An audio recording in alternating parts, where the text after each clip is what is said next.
Hi, in this video we're going to take a look at basic functions. Basic functions are sum, average, max and min. Hi, in this video we're going to take a look at some basic functions in Google Sheets. The ones we're going to look at today are sum, average, max and min. There's lots and lots of other functions that are built into Google Sheets which you can use in lots of different situations and for quite specific and niche applications from accounting to engineering, but we'll keep it simple today to just outline the principle.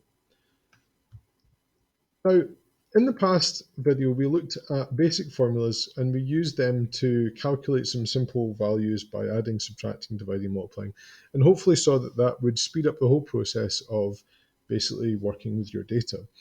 Now, functions are kind of an extension of formulas. For example, if I wanted to add up all of these cells individually and I created a formula to do that, it would look like this: equals this plus this plus this plus this plus this plus, and so on.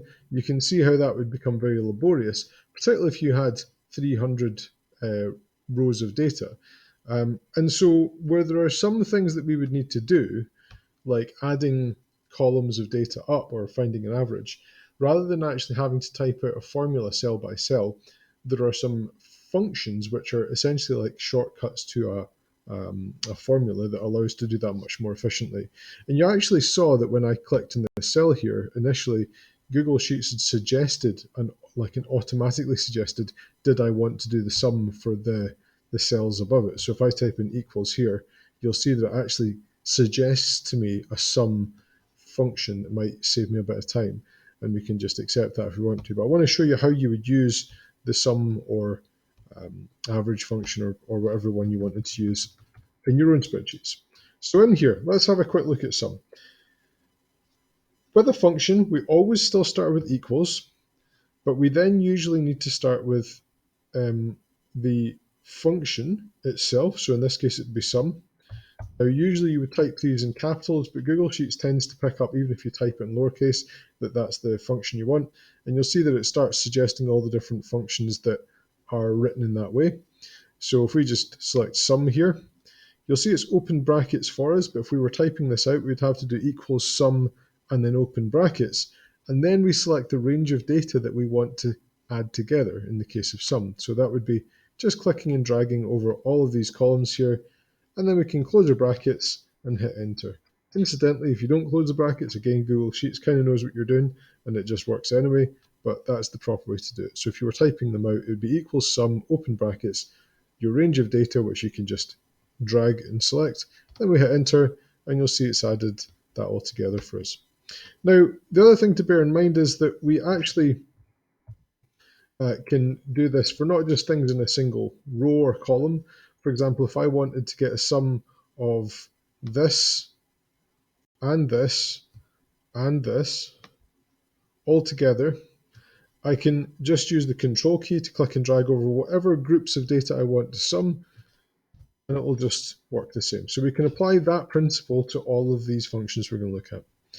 The next one we're going to look at is average, which you'll be unsurprised to hear will calculate an average for us. So if I wanted to find out the average value of these figures here, I can just do equals average. You'll see that it pops up there. Select the values that I want to make an average of. Close my brackets and hit enter. We see that we get that there.